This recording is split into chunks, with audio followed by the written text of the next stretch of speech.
Good morning, good afternoon, or good evening, depending on where you are in the world. My name is Sharon Florentine. I am the editorial director here at Cyber Risk Alliance for the channel brands, which include MSSP Alert and Channel E2E. And I am thrilled to be here with Stephen Talent from Cyware. Today's webcast is for MSSPs who've already taken the first step by investing in threat intelligence. But before we get started, I need to go through a couple quick housekeeping items with you. If you've joined us before, you probably know the drill, but I appreciate your patience as I go through it for those who are new to our webcasts. First, this is being recorded, so if you miss any or all of it or want to watch it again, you'll be able to do so. We also really want this to be interactive, so you can use either the chat tab or the Q&A feature there on your console to send us questions, and we will answer as many as we can before the end of the session. Finally, there is an awesome download available for you. You should definitely take advantage of that and look at it at your leisure. So with that, Stephen, go ahead and introduce yourself and tell us a little bit about your role at Cyware and what you do and what we're going to talk to these great folks about today. Yeah, so thanks for having me, Sharon. It's great to be here. My background is really in supporting the growth of service delivery and service, high margin services through managed security service provider partners. So my role at Cyware is to enable partners to better operationalize threat intelligence to create higher margin outcomes, more effective, more efficient capabilities in security service delivery. So really excited to be here today. You're going to find that I'm passionate about this stuff. So I look forward to the discussion. Yeah. You're definitely passionate about it, which I always appreciate. It's going to be a great conversation. This is a great topic to be diving into because for MSSPs, they've got the feeds, they're getting all this intel from endpoints, firewalls, email security stack, but then now what? I mean, now they have a flood of data, and the struggle, it seems, is making that into a strategic asset. So I know, Stephen, you've got a lot to say about, how MSSPs can take those pieces and put them together kind of into a playbook of sorts. And we hear a lot about that alert fatigue in SecOps, but can you break down what that actually looks like on the ground? At a high level, the challenge that MSSPs are facing now as they move to a maturity level where they're bringing in threat intelligence sources from everything from their EDR clients, their firewall, all of these different security technologies they have deployed to defend their customers are creating sources of threat intelligence. And then they have the external sources of threat intelligence coming in from OSINT feeds. They may have integrated premium intelligence feeds and the like. This is just creating this deluge of data, if you will. I mean, and cybersecurity really is a data problem. And really what MSSPs are struggling with now is how do they get the most out of that threat intelligence capability? They've worked to incorporate threat intelligence into what they're doing and are just experiencing varying levels of difficulty and challenges around that, right? So, you've got the intel's fragmented. It's coming from different sources, and in many scenarios, it's in different formats. And so you've got this sort of scenario where the MSSP security operations team is swiveling between technologies and working to try to understand threats and prioritize them, but really facing this challenge that most of the outcomes are oriented around alerts and thousands of alerts. So in a small MSSP environment, you could be dealing with 2,000 alerts a day. 40% of those could be false positives. They could be, not really deserving or deserving of the analyst's attention, but they're still getting the analyst's attention, and they're still going through a manual process of, triaging the alert and ascertaining whether it's a real threat. So it really has created this tipping point for MSSPs to be able to, better operationalize that threat intelligence and make it more useful. But right now, many of the partners that I'm talking to, they're struggling with all this threat intelligence and how to get the most out of it. They know they kind of need it, but they're struggling to, get past this, this deluge of data and make it useful. Yeah, absolutely, absolutely. And so it's this is to follow on from my point there, the that alert fatigue, as it says here, that's costing them revenue and it's costing them clients, right? So, Yeah. what else does that look like in practice? And how does Yeah. that affect their client relationships? Absolutely. And what we're finding with many of our partners is that they've got customers that are engaged in this process, right? So they can tell when a detection and when the response actions happen. And if SLAs are not met around those detection and response timeframes, then that puts the customer relationship at risk. Challenges being that in the MSSP world, granted, 80% of businesses outsource some or all of their security to an MSSP. There are thousands of MSSPs out there that are really challenged to differentiate their services from the others in the field. And one of those ways is to be really good at, indicating and isolating a threat and being able to take a response action that keeps the customer out of trouble. So where the missed SLAs are happening, that's obviously eroding customer confidence in the organization. You've got the fact that operationally an MSSP is struggling with that tier one SOC analyst burnout, right? For the most part, your tier one analysts are the ones that are triaging the initial alerts, and then they may escalate the alert if it turns into something that's, looks dangerous. They may escalate that to a tier two type operator, but those tier one operators are just living a life-sucking endeavor of, looking through, stuff that doesn't really warrant their attention, but they have to. And in those scenarios, that's where you see that alert fatigue and you see turnover in that role. So this obviously creates, number one, the time spent of these analysts to do that job of triaging alerts and trying to figure out what needs to be paid attention to. The time is money, right? Literally, the amount of time they spend is not free. They're not getting paid in beer and peanuts. So for them, for the business, your analysts wasting their time on low quality alerts is draining your margins. It's impacting your cost of goods sold, and it's impacting your ability to be, to maintain your profit margins with the service offering. So you've got that, and then you've got the limited scalability. So which you're adding new customers, you're bringing in more, intelligence information, and you're bringing in more alerts that you're dealing with. How do you scale operations with the same staff, or scale operations without having to add staff to support that labor intensive role of triaging the alerts? So that's really one of the challenges facing the MSSP today in being profitable and successful as a business operation. And it's no small challenge that they're facing today, Sharon.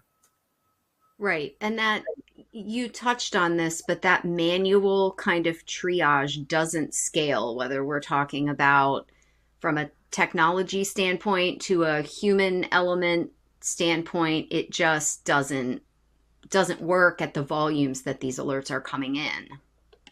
Yeah, many of the partners that we're working with, they know exactly how much time they spend triaging alert.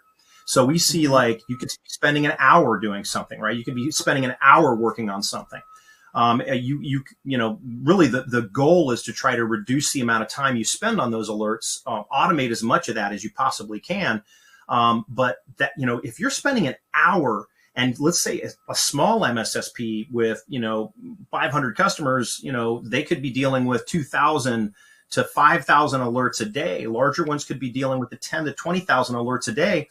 If each of those alerts that is some level of priority, it's indicated as a medium, severity. If each of those costs you an hour of time, you can see the scalability problems that are impacting the business. Yeah, for sure. So you talk to MSSPs every day. What is it that you're hearing when it comes to how they're currently using threat intel? And maybe I should actually go back and ask if we can talk first, before we get into that, a little bit about feeds and tips and what the difference is and why you might use one or the other, and that sort of thing. So Yeah. I So, skipped so one. great. Sorry. Yeah, no, we're kind of moving around a little bit here, but the challenge that I find in having operated, as an executive within an MSSP, we didn't necessarily have a budget for a threat intelligence platform. It wasn't Mm, something that stood out like we need a threat intelligence platform. We need to be able to centralize and normalize this stuff. We need to figure out, get multiple, sources where we can bring that into an investigative environment. We didn't have that. So in a lot of scenarios for us, the threat intelligence, we assumed it was coming with the vendor, right? So if we had Fortinet, we had CrowdStrike, we had, Palo Alto, all of them include threat intelligence as a part of what they are what you're installing as a service provider, right? And so for us, we're like, okay, well, that's where the threat intelligence is coming in. And then we get into the XDR kind of scenario where we were delivering an XDR type service. The threat intelligence was also, included, I guess, if you would say, but you didn't have any tangible way to actually manipulate it, orient it, investigate. I mean, you were struggling to actually make it useful because it was included. And so what we right. find is that, you've got this situation where you've got feeds coming in from vendors, you've got, that are basically coming into the technology itself. And then you've got other sources of threat intelligence, OSINT threat intelligence sources like Alien Vault, Gray Noise. And then you've got the premium feeds like Recorded Future, CrowdStrike, Mandiant, et cetera. And the challenge is like all that stuff, it's, am I looking at a dashboard for one of those feeds? And that's kind of what we were doing. And then we're trying to integrate with APIs to do something with that threat intelligence. So, what the threat intelligence platform does is it gives the MSSP an operational environment to deal with that threat intelligence and really get the most out of threat intelligence. Because, if you've got threat intelligence coming in, you can trust that it's going to be, accurate. It's going to be able to isolate and prioritize threats. Or you can leverage a threat intelligence platform that will help you put an ROI on a threat intelligence feed, like understanding its timeliness, its relevance, its ability to score and prioritize threats. So that's where a tip comes in and helps with that process. And that's a lot different than the traditional CTI feed, right? So you see probably one of the biggest points of confusion. And I talked to a partner the other day, and he was like, "Hey, I'm looking at like Recorded Future. I'm about to go, dump, a couple $100,000 into Recorded Future, and that's a threat intelligence platform." Well, actually, it isn't, and it's a fantastic Recorded Future is a fantastic threat intelligence feed, but it's a threat intelligence feed with a dashboard.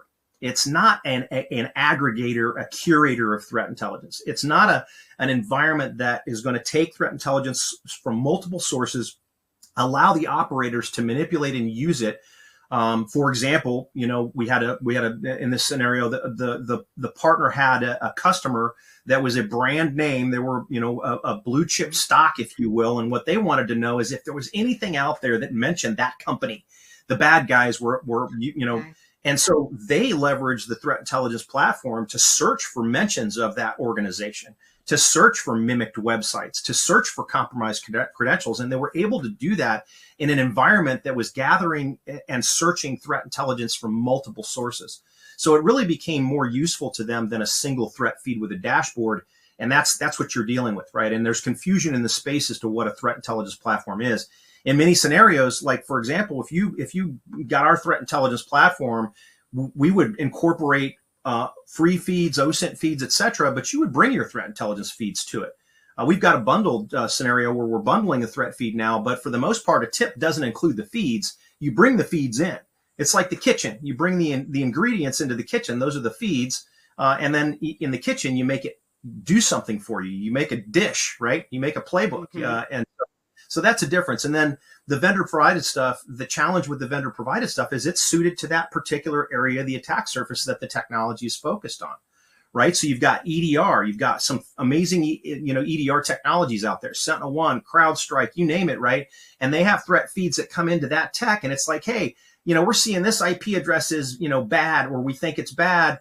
The EDR client needs to see if that's anywhere on that client, if that client has done anything with that IP address.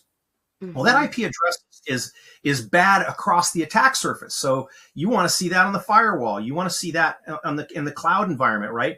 And so that's where threat intelligence becomes more valuable, because it's not focused on just that one area of the attack surface. So if you get the firewall, threat intelligence feed, well, it's going to feed IOCs and TTPs and stuff like that to the firewall so that the firewall can take action. But it's, tailored for use of that particular area of the attack surface, where MSSPs are protecting and defending a large attack surface that includes the premises, the mobile users, their cloud environments, and all these different things. And so if you have one area that's getting the threat intelligence feed to that particular area of the attack surface, you're not using it across the rest of the attack surface and getting a holistic sort of defensive posture.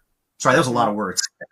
No, and I think a key thing that I picked up on while you were explaining that was that it sounds very reactive, right? That instead of being proactive and being able to prevent attacks and breaches, it's all very like, oh, we were mentioned because of this reason, so now we have to go clean up after an incident has happened, instead of being able to use the intelligence in a proactive way.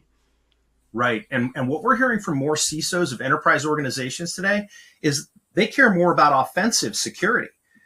I spoke to another blue chip CISO the other day, and he was like, "Hey, I'm like, how are you getting the value out of your threat intelligence? I mean, you guys are paying a substantial amount for your threat intelligence feed and the sources that are coming in."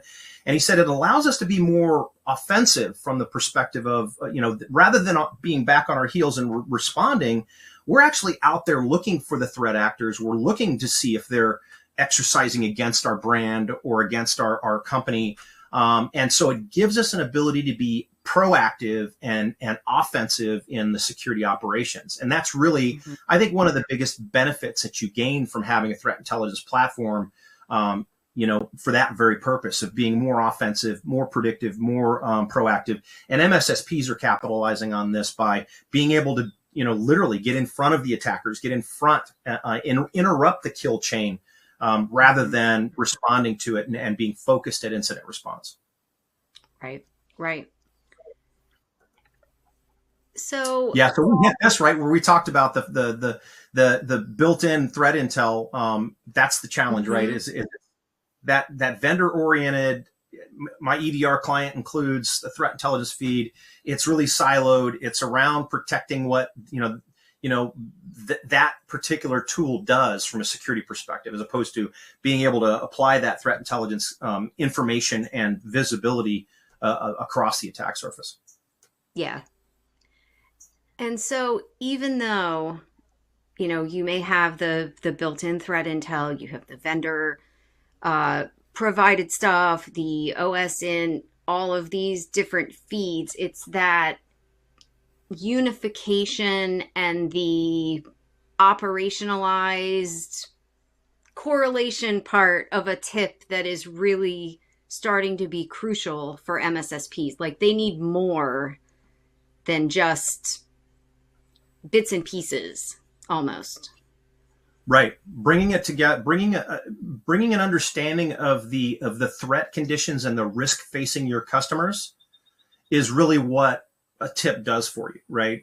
Whereas responding to and reacting to IOCs that could be bad and looking on the EDR client, if there's this IP address has appeared, that is a sort of a siloed approach, a reactive kind of siloed approach, where threat intelligence platforms are going to give you an ability to centralize, normalize, bring in multiple sources, be able to check the sources, right? So for example, you could have a really high quality threat feed. You could be paying a premium for a high quality threat feed. And we're talking about hundreds of thousands of dollars. This is not a small expense. And then how do you know if it's actually providing a return for you as a service provider? Where are you, are you able to come to a decision with that threat intelligence feed that is informed and valid, right? And that's where you see the need to actually be able to rate and score your threat feeds as they come in, and be able to have, okay, well, I can see here, I've got this feed, this CrowdStrike, I got Team Cymru, I've got this, I've got that. You've got all these different feeds coming in, and be able to understand where you're getting the best returns from those threat feeds, and being able to sort of correlate threats with multiple feeds. So from an investigative perspective, it's powerful to be able to go, okay, well, I'm seeing CrowdStrike is seeing this, Team Cymru is seeing this. This is the same threat actor, and here are all these different things that they're doing, but this one didn't catch that particular IOC or TTP, but this one did. But I can see it all, so I can basically bring those in, and that's the value of multiple sources of threat intelligence, and that's what a tip does for you. Is it allows you to bring that stuff in and use it. Yep. Yep. So to speak to the tip, just really quick, what does it do, right?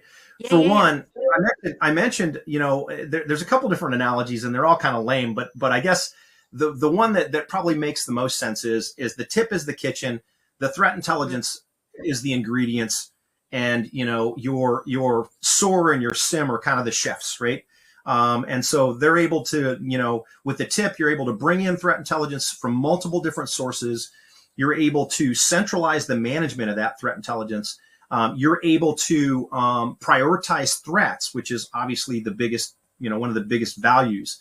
And then you're able to integrate with automation components, right? So you're connecting into the SIM, you're connecting into the SOAR, and with the SIM connection, you're able to go and triage alerts and go, hey, check this out. I mean, is this a threat? All these different threat sources are coming in. I'm going to run it against this alert, and the alert is going to be populated and added context around with multiple threat intelligence sources that are looking to see if this thing is a threat. And that's really what you're working to do, because from an operational perspective, we talked about the scalability, we talked about operational efficiencies and all those things, and alert, fatigue. The threat intelligence platform allows you to reduce that and automate a ton of the response of the ascertaining the threat and then making that response action. And that's where that threat intelligence platform becomes a crucial part of the security operations delivery. Right. That was a point I was going to ask you about, because the automation piece seems really, really key, especially for MSSPs they're strapped for time, they're strapped for resources. They need to be able to identify and remediate and then move on quickly, and being able to automate and do all that without such a huge investment of the time and resources and energy is clutch. Yeah, and understanding this, it's baffling to me that it's not. I mean, every MSSP has a budget for a SIM. Every MSSP has a budget for SOAR, right? But the tip is kind of one of those things that, doesn't bubble right to the top. Like, we need a tip if we're going to stand up a SOC, or we're going to modernize our security operations capability and our service delivery. The threat intelligence platform doesn't bubble right to the top of your head, So it's, as a SOC, manager, it's not just naturally intuitive that, hey, we need a tip to be able to operationalize the threat intelligence that's coming in, and really what we're finding is, like, the net result. Well, maybe we should save that for when we talk about operationalizing threat intelligence. But the net result is shorter times to triage alerts, faster response times. So your mean time to detect and your mean time to respond are increased, and the automation aspects are reducing the amount of time your people are spending triaging alerts that are not important, and investigating alerts that actually are. So yeah, I mean, that's what the tip basically does for you. Yeah. Well, let's talk about the outcomes then. So how does this help to make MSSPs more efficient and operationalize threat intelligence? And I know, we already touched on some of these. Sharon, yeah. Yeah, you know me, I'm passionate about this, but literally, what it does. That's great. Yeah. Who gets excited about security service delivery? Woohoo! Me, this guy right here. So really what it does for the MSSP is it improves the time on task to triage alerts.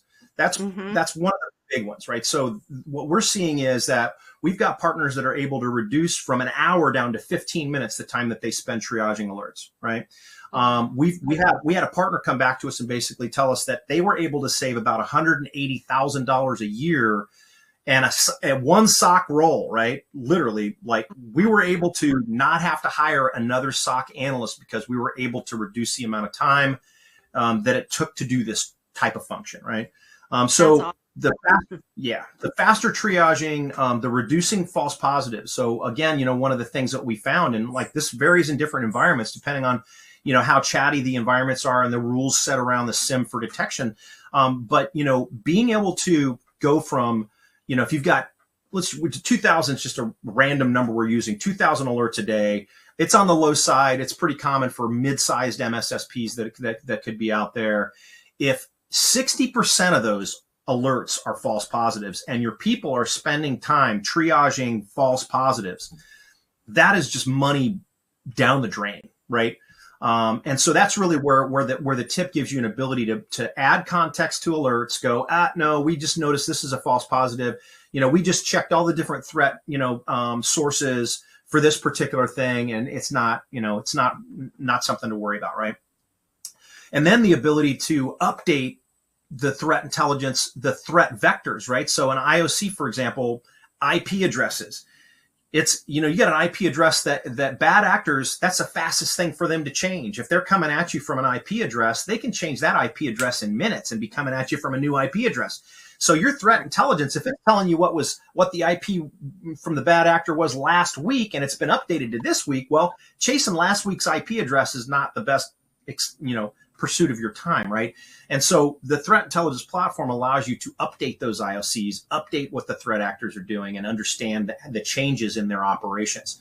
So reduced analyst workload, reduced burnout, stronger threat detection and response times, getting in front of the attackers, being able to, come to your customer's CISO and go, hey, this is how we're being more offensive and more predictive about our security service for you. It's not just threat hunting. Threat hunting is a part of it, but it's about us looking for, potential exploits out there that are targeting your company. Compromised credentials that are floating around the dark web, mirrored websites that are getting, your customers, Mr. and Mrs. Customer, are going to a website they thought was yours. They're entering credentials and they're ordering stuff with their credit card. And it's, it's your website.ch or .ru. It's not, so those kind of things, the MSSP can bring a ton of value to the chief security officer within their customers that, hey, this is what we're doing to keep you out of the news and to reduce risk for your organization. So I think those are probably some of the biggest operational benefits that a tip brings for an MSSP. Mm-hmm. Well, and I know you had touched on a couple of them, but I know you have some other real world outcomes that you wanted to talk about here. So give me some real world examples of how this works. Yeah. So we had one partner that was dealing with about an hour for medium severity alerts, an hour to triage an alert. Mm-hmm. And so, from an operational perspective, what you're doing is you're looking at the alert, you're looking at the IOCs, the indicators of compromise. And then you're checking to see who's the threat actor. Is there anything else in here I should be paying attention to? Is this real or is it not? Right. So if you've got an IOC for, last week's IP address, it doesn't really help you. Yeah. Right. So that's the kind of investigation that those SOC analysts are doing. And that's a time consuming endeavor. So being able to reduce the amount of time that your operations team is spending per alert, you can clearly align the dollars and cents you're saving, right, from a service mm-hmm. provider's perspective. So reducing that workload by 40% with automated enrichment, that's, break down the hourly that you're paying that's or your annual salary for that SOC analyst and the amount of time that they're wasting on certain things. That has a demonstrative impact on your margins, right? And then, scaling to 3 new clients. I don't know why I put 3 in here, but scaling up your ability to deliver services to new customers as they come on without adding headcount is key. Right. Every MSSP that I work with out there cares about that. Is like, how do I scale up? Because every time I add $150,000, $130,000 a year SOC analyst, I'm impacting my ability to be profitable. And that aligns with all of the other aspects that they care about, whether it's, acquisition, whether it's, M&A, their profitability is really a very important, obviously, to the business. And if they're able to scale operations without having to continue to add headcount for every single customer, that obviously has a big impact. The other aspect is improved SLAs, right? So customers are actually expecting SLAs for detection and response.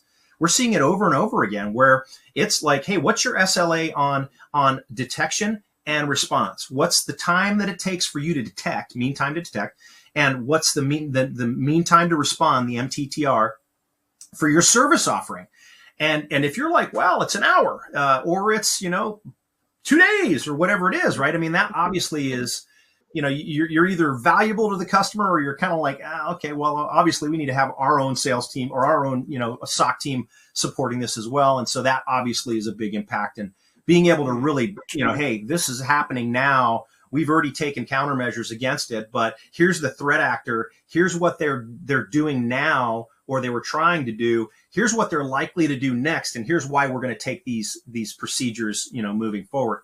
Additionally, it helps the MSSP also sell more stuff, right? So they're able to go, hey, look, the threat actor is doing this, bring an attack surface management functionality. We're going to add, digital risk protection services to what you're doing, because these are the things that are happening, and these are the things that we can do to counter these types of threats. And you've got a real valid way to illustrate why the customer would put more spend into their cybersecurity, budget, right, around different services. So it's also an enabler for that service provider to validate why the customer should make further investments in cybersecurity technologies. Right. And like you were saying, it definitely ties into MSSPs who are looking to grow and expand their business, because it makes them so much more of a strategic partner. Yeah. Absolutely. Literally what I had one partner tell me that the CISO for his customers sitting on an airplane, and it was a recent sort of supply chain attack that was happening, and the CISO calls the MSSP CEO and says, "Hey, am I vulnerable to that? Is that something I should be worried about?" That's what they're paying the service provider to do, is get in front of risks like that. And wow, I would imagine you probably are, Bill, Bob, or Sarah, but hey, if you could say, well, as a matter of fact, they're doing X, Y, and Z, and we're monitoring supply chain exploits, and GitHub repos, et cetera, around the technologies that you're using in your environment. So we've got you covered. Or, well, as a matter of fact, we were going to call you and let you know that we need to probably update, this and add threat hunting to what's happening, or what have you. So it becomes really beneficial for, trust but verify is not really good anymore. Like, it's like, hey, yeah, this is exactly what's happening, and yes or no, you are vulnerable to this. And that's what the customer of the MSSP wants to know. And with the threat intelligence capability and the visibility that they have to the threat conditions that are affecting their customers, they're able to answer definitively, to their client. Yeah. So aside from that, let's talk a little bit about, and I think we've covered some of this in our conversation, but how can MSSPs best monetize these services if they're not going to go for the whole hog kind of a bigger tip situation? But are there ways that they can offer selected services, more like of an a la carte kind of situation? Absolutely. And what we're finding is there's just a better way to do some of what many MSSPs are doing today, which is threat intelligence as a service. And what threat intelligence as a service is, and it comes in a couple different flavors, but threat intelligence as a service is providing timely security bulletins and informational updates on security conditions, security risk conditions to your customers, and doing it in a human consumable format, right? And so what we see partners doing is they're either manually doing this now, where they're getting in Word and they're cutting and pasting pictures and stuff like that, and using a spreadsheet and and then they're emailing it out to their customers. We see, MSSP partners leveraging the tip to automate that process of threat intelligence as a service. Mm-hmm. That's probably one of the biggest benefits, right? To the platform is that you're able to disseminate threat intelligence information, and you're able to do it in a curated capacity. That Mr. and Mrs. Coca-Cola, right? Threat intelligence, you're getting a threat bulletin for threats that are impacting businesses like yours. Enormously valuable to the CISO of Coca-Cola, right? Just using them as an example, And so threat intelligence as a service is a way to monetize or improve and increase the value of your security service, right? So some of our partners are out there actually selling it, and they're providing either an annual subscription to threat intelligence, updates, or they're doing it in a monthly fee capacity, but they're providing relevant curated threat intelligence that is, they're providing skills around isolating threats facing specific types of customers. And they're delivering that threat intelligence in an automated capacity that allows them to just be really relevant and strategic to the customer. So that's probably one way. Mm-hmm. We talked about scaling without adding headcount. We talked about, the SLAs and customer retention. Yeah. When your customers realize you're on the threats that are out there, that's what they want you. They want you to be checking the pulse of the threat situation. They want you as the service provider to be in a high situational awareness zone, right? Like what's happening out there. And so those are obviously things that add value to the customer retention aspects and the amount of time your people are spending. So, the tip pays for itself in the automation of what is being done manually, but it's also an opportunity for you to add services to what you're doing and deliver more value and be more strategic to your customers as a result of that knowledge. Yeah. So now here's another question. Talk me through how MSSPs can gauge themselves as far as their maturity level, because I know you kind of have a maturity model that you and I have talked about for MSSPs, but share that with us if you would, please. I'll give you an example of an enterprise customer that was low on the threat intelligence maturity level, right? The worst thing in the world, well, there's a lot of worse things in the world than this, but one of the worst things you can do with a limited budget is go spend money on something that you're not using and you're not getting a return on. And literally in this scenario, they purchased an expensive threat intelligence platform. We were happy to sell it to them, but they actually did not have the maturity level within their SOC team to get the most out of it and get the value out of it. And the reason was they weren't at the maturity level operationally to gain the benefits of the technology. They knew that they needed it. They knew that it was going to add value to what they were doing, but they didn't do an internal assessment as to were they ready for it? I mean, are you ready to take a race car out on the track and do 250 miles an hour?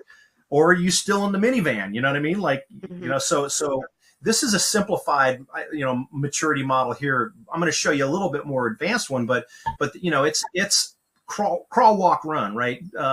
And then, you can do a greater assessment of your internal capabilities here in a minute. We'll show you that, but, you're using feeds, you're manually triaging, right? You're crawling, right?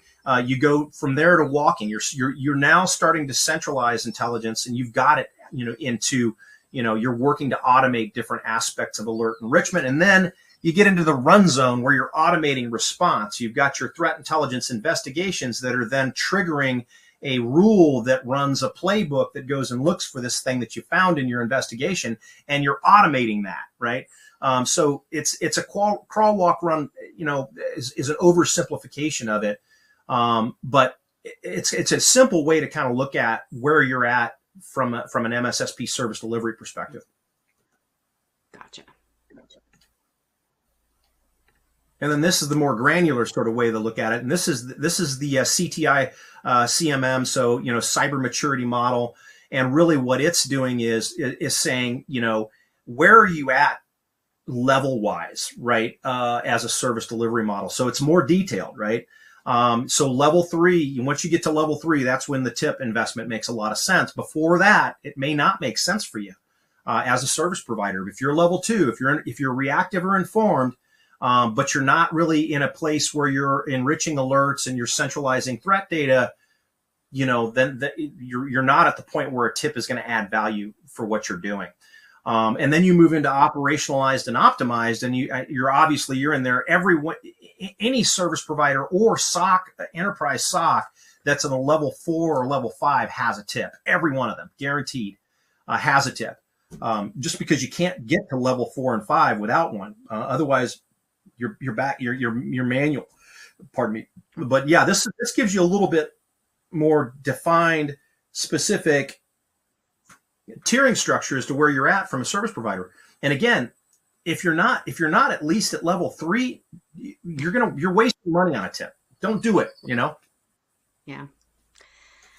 All right. So we're going to bring it all home here. I'm going to ask you to share one thing our attendees should take away from our conversation today. Get something out of threat intelligence. Right now we have partners that are like, I've got a feed, or I spend half my time on gray noise or alien vault. So you're going through the process of trying to use threat intelligence to benefit your service delivery. Get the most out of it. Get something out of threat intelligence that's benefiting your business, as opposed to just being part of the plumbing of your service offering. And really enabled them in a way that you're able to monetize that threat intelligence to benefit your business and to benefit the security that you're delivering to your customers. That's the key takeaway. It's not just something that you need to have because it's a box you're checking. Make it work for you. Have it be something that's adding value to your service and adding value to your security operations and adding value to what you bring to your customer. And in order to do that, you need a tool that's going to allow you to do that. And that's where we kind of come back to the tip. Awesome. Well, thank you so much, Stephen. This has been so awesome, folks. You have a roadmap now to go work on progressing through that maturity model. And we're going to click you over here. You can find out more information about Stephen and Cyware. Go right there and check it out. You can also download the white paper, as I mentioned at the beginning. But again, this has been recorded, so if you missed any or all of it, you can go back and watch it again. Again, please download the resources here that Stephen has provided. And thank you all in the audience for hanging out with us today. And Stephen, thank you for joining me and talking to us about threat intelligence. This is great. My pleasure, Sharon. Thanks for having me. Anytime. Come back again. We hope to see you all soon. I'm Sharon Florentine, signing off.